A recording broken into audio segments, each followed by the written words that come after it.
जरा ठहरिए और एक गहरी सांस लीजिए। क्या आप भी उन लोगों में से हैं जो हर वक्त इस डर में जीते हैं कि दूसरे आपके बारे में क्या सोचेंगे? क्या आप सबको खुश करने की इस अंतहीन दौड़ में खुद को कहीं पीछे छोड़ आए हैं? हम सबको पसंद किया जाना चाहते हैं। हम चाहते हैं कि हर कोई हमारी तारीफ करे। लेकिन क्या आपने कभी सोचा है कि इस पसंद किए जाने की चाहत ने आपको कितना गुलाम बना रखा है? आज मैं आपको एक ऐसी किताब का सार बताने वाला हूं जो सुनने में थोड़ी अजीब लग सकती है, लेकिन ये आपकी आजादी की चाबी है। इस किताब का नाम है the courage to be disliked, यानी नापसंद किए जाने का साहस। ये किताब हमें सिखाती है कि असली सुख और आजादी तब मिलती है जब आप दूसरों की उम्मीदों का बोझ अपने कंधों से उतार देते हैं। ज्यादातर लोग मानते हैं कि उनका आज उनके अतीत की वजह से है, कि बचपन में जो बुरा हुआ उसकी वजह से आज वो दुखी है। लेकिन एडलरियन साइकोलॉजी कहती है कि ये सिर्फ एक बहाना है। अतीत सिर्फ एक याद है, वो कोई जंजीर नहीं है। आप आज जो हैं वो इसलिए नहीं हैं क्योंकि आपके साथ कल क्या हुआ था, बल्कि इसलिए हैं क्योंकि आपने आज अपनी परिस्थितियों को कैसे इस्तेमाल करने का फैसला किया है।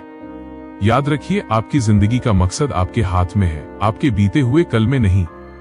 लेखक का मानना है कि दुनिया में जितनी भी परेशानियां हैं वो सब दूसरों के साथ हमारे रिश्तों से पैदा होती हैं। अगर इस दुनिया में आप अकेले होते तो न कोई जलन होती, न कोई हीन भावना और न ही कोई तनाव। हम खुद की तुलना दूसरों से करते हैं और फिर दुखी होते हैं।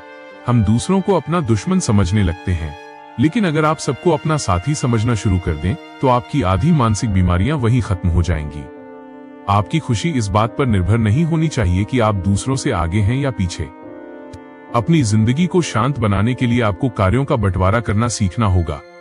इसका मतलब है कि आपका काम क्या है और दूसरों का काम क्या है, इसे अलग अलग पहचानें। आपकी मेहनत करना आपका काम है, लेकिन उस मेहनत के बाद लोग आपको पसंद करेंगे या नहीं, ये उनका काम है। आप दूसरों के काम में दखल देना बंद कीजिए। जिस दिन आप इस बात को गहराई से समझ लेंगे कि लोग मेरे बारे में क्या सोचते हैं, ये मेरी समस्या नहीं है, उस दिन आप वाकई आजाद हो जाएंगे। आजाद होने का मतलब ये नहीं है कि आप सबसे झगड़ा करें। इसका मतलब है कि आप दूसरों के अप्रूवल के मोहताज नहीं हैं। अगर कोई आपको नापसंद करता है तो इसका मतलब है कि आप अपनी शर्तों पर जी रहे हैं। जो इंसान सबको खुश करने की कोशिश करता है वो असल में खुद को सुरक्षित रखना चाहता है। असली साहस इसमें है कि आप वो करें जो आपको सही लगता है, भले ही दुनिया आपके खिलाफ खड़ी हो। नापसंद किया जाना इस बात का सबूत है कि आप स्वतंत्र हैं। जिंदगी कोई लक्ष्य नहीं है जिसे हासिल करना है। जिंदगी एक नृत्य है जिसे हर पल जीना है।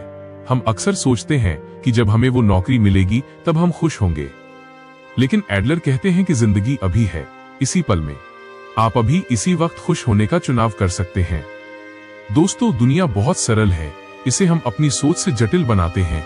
साहस का मतलब सिर्फ युद्ध लड़ना नहीं है। साहस का मतलब है खुद को स्वीकार करना और दूसरों की राय के पिंजरे से बाहर निकलना। अपनी मुट्ठी खोलिए, दूसरों की उम्मीदों का बोझ गिरा दीजिए और उस आजादी को महसूस कीजिए जो नापसंद किए जाने के साहस से आती है। अगर आप इस महान दर्शन को और गहराई से समझना चाहते हैं तो इस किताब का लिंक डिस्क्रिप्शन और पिन कमेंट में दिया गया है। अगर इस वीडियो ने आपके मन को शांत किया है तो इसे लाइक करें और अपनों के साथ साझा करें। धन्यवाद।